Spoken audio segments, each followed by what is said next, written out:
معجزے کی تعریف کیا ہے؟ What's definition of معجزہ؟ معجزہ کسے کہتے ہیں؟ وہ خارق العادہ شے جو انبیاء اپنے عہدے کے ثبوت میں پیش کریں اور وہ چیز خارجۃ عن طوق البشر، آدمی کے بس سے باہر ہو۔ معجزے کی ڈیفینیشن کیا ہوئی؟ کہ جو چیز ہمارے آپ کے بس سے باہر ہو اسے کہتے ہیں کیا؟ معجزہ۔ یہ بتائیے کیا سارے معجزے برابر ہیں؟ سارے معجزوں کا رتبہ ایک جیسا ہے؟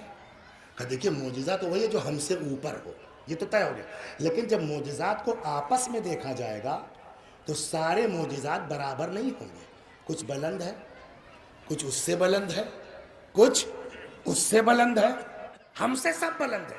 جب معجزات کو آپس میں دیکھا جائے گا تو سارے معجزات ایک جیسے۔ مثلا چاند کا 2 ٹکڑے ہونا معجزہ ہے نہیں ہے؟ ڈوبے ہوئے سورج کا پلٹ آنا معجزہ ہے کہ نہیں ہے؟ سنگریزوں کا ہاتھ میں آ کے کلمہ پڑھنا معجزہ ہے کہ نہیں ہے؟ لیکن کیا یہ تینوں معجزے برابر ہیں؟ صلوات بر محمد۔ کیا یہ تینوں معجزے برابر ہیں؟ تو اب پیغمبر نے کہا فاطمہ تو بضعۃ منی، فاطمہ میرا جز ہے، فاطمہ میرا ٹکڑا ہے۔ لوگوں نے کہا پیغمبر کی خصوصیت یہ تھی کہ جب سنگریزے ان کے ہاتھوں میں آتے تھے کلمہ پڑھتے تھے، اگر واقعاً فاطمہ بضعۃ الرسول ہیں تو ان کے ہاتھ میں بھی کلمہ پڑھنا چاہیے، ہے نا؟ اب یہ نیت کر کے آ گئے۔ اچھا ان لوگوں کو پتا ہے کہ دروازے پر کب کس کو جانا ہے، کھٹکھٹایا، فضا آ گئی، کیا بات ہے؟ کہنے صاحب فاطمہ سے کام ہے، وہ تو نہ آ پائیں گی، کام بتا دیجئے اپنا۔ ان لوگوں نے کہا بھائی انہی سے کام ہے، کہ وہ تو نہ آ پائیں گا تو ہم جا رہے ہیں، جائیے۔ جیسے ہی مڑے فضا نے کہا جاؤ، ہم جانے سے منع نہیں کرتے مگر ہاتھوں میں جو سنگریزے لائے وہ دیتے جاؤ۔ ارے مطلب ان کو کیسے پتا؟ خیر پلٹے، لاؤ، اب انہوں نے دے دیا۔ جیسے ہی دست فضا پہ سنگریزے آئے، اشہد ان لا الہ الا اللہ و اشہد ان محمد رسول اللہ، اب آنکھ تو اتنے ہی میں نکلی پڑ رہی ہے۔ فضا نے کہا ابھی کیا؟ اٹھا کے زمین پر پھینک دیا، وہی سنگریزے جواہرات میں تبدیل ہو گئے۔ مطلب کیا ہوا؟ اے فاطمہ کا امتحان لینے والوں، پہلے کنیز کو پہچان لو۔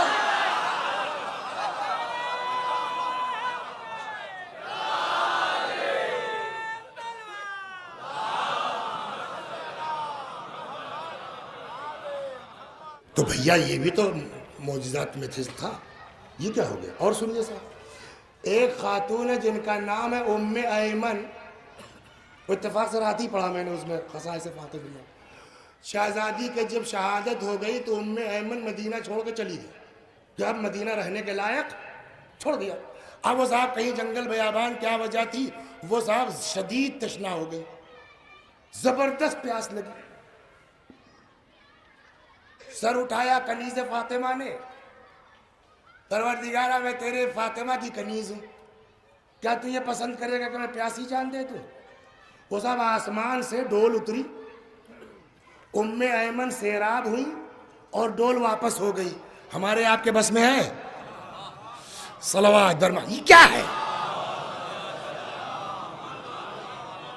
اب اس کو آپ کرامت کہہ لیجیے، جو کہہ لیجیے، لیکن کم از کم سنگریزوں کا کلمہ پڑھنا وہ تو معجزہ پیغمبر تھا نہیں تھا، یہ فضا سے کیسے سرزد ہوا؟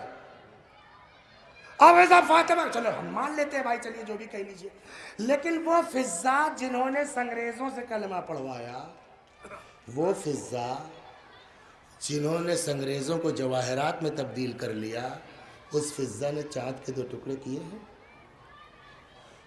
اس فضا نے سورج پلٹایا ہے۔ میں یہی سمجھانا چاہتا تھا کہ معجزات ہم سے بلند سب ہیں، لیکن جب آپس میں دیکھا جائے گا تو کوئی بلند ہے، کوئی اس سے بلند ہے، کوئی اس سے بلند ہے نا۔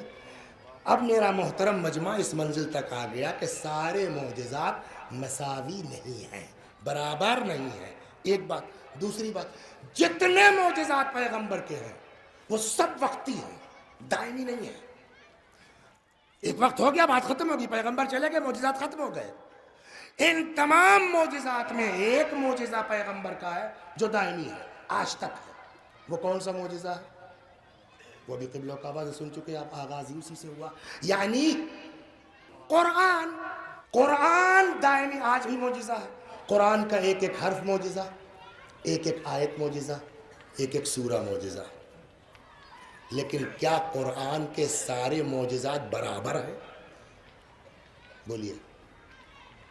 دیکھیے، ہمارے اعتبار سے سب بلند ہے، ہم ایک آیت کا جواب نہیں لا سکتے، ہم ایک سورہ کا جواب نہیں لا سکتے، لیکن جب قرآن کی آیتوں کو آپ آپس میں دیکھیے گا تو کیا سارے آیتوں کے اعجاز برابر ہے؟ اب آئیے قرآن کے بعد، بس آگے اپنی منزل پر، 10 بجنے والا۔ اب آئیے قرآن کے بعد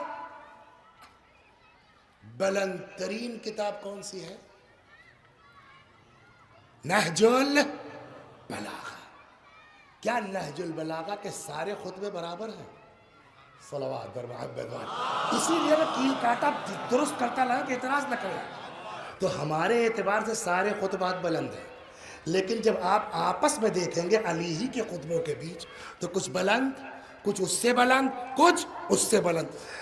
ان تمام خطبات میں امیر المومنین کے ایک خطبہ ایسا ہے جس کے لیے ہمارے بزرگوں کے مختلف اقوال ہیں۔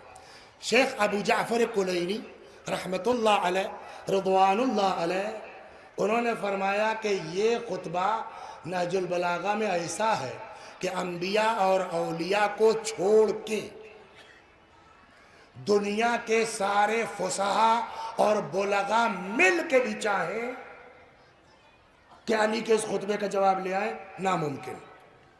کہ صاحب دنیا کے سارے لوگ مل کے چاہیں کہ علی کے اس خطبے کا جواب دے دیں، ناممکن ہے، بہت بڑا دعویٰ ہے۔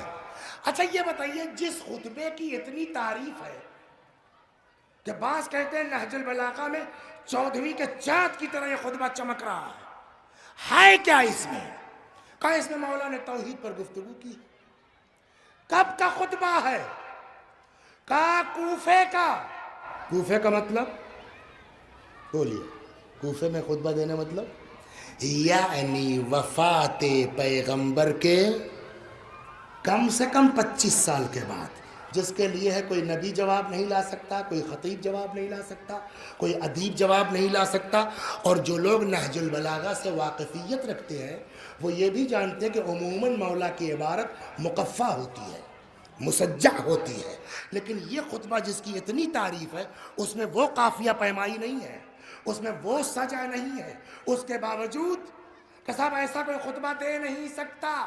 یہ خطبہ علی کا کب؟ کا وفات پیغمبر کے 25 سال کے بعد۔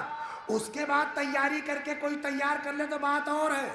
جو خطبہ، جس مضمون کا خطبہ علی نے وفات پیغمبر کے 25 برس بعد دیا ہے، فاطمہ وفات پیغمبر کے فوراً بعد، علی کی تقریر سے 25 برس پہلے اسی موضوع کا خطبہ فاطمہ زہرا مسجد نبوی کے قریب پہلے دے چکی ہیں۔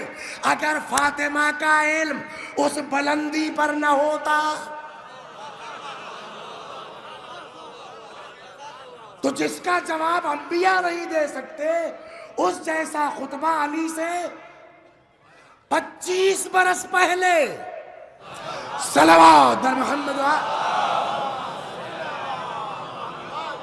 لولا علی لما کان کفوا لفاطمہ۔ اگر علی نہ ہوتے تو فاطمہ۔ اس سے ایک چیز اور نکلتی ہے، اب جتنے فضائل علی کے لیے ثابت اتنے ہی فضائل اب، اس لیے کفو ہے نا، فاطمہ کے لیے ثابت۔ تو فاطمہ زہرا وہ جن کے برابر، اب جب آدم علی کے برابر نہیں، نوح علی کے برابر نہیں، ابراہیم کا علم علی کے برابر نہیں، موسیٰ کا علم علی کے برابر نہیں، تو وہ سب ادھر آ جائے گا۔ نہ آدم کا علم فاطمہ کے برابر، نہ نوح کا علم فاطمہ کے برابر، نہ ابراہیم کا علم فاطمہ کے برابر، نہ موسیٰ کا علم فاطمہ کے برابر.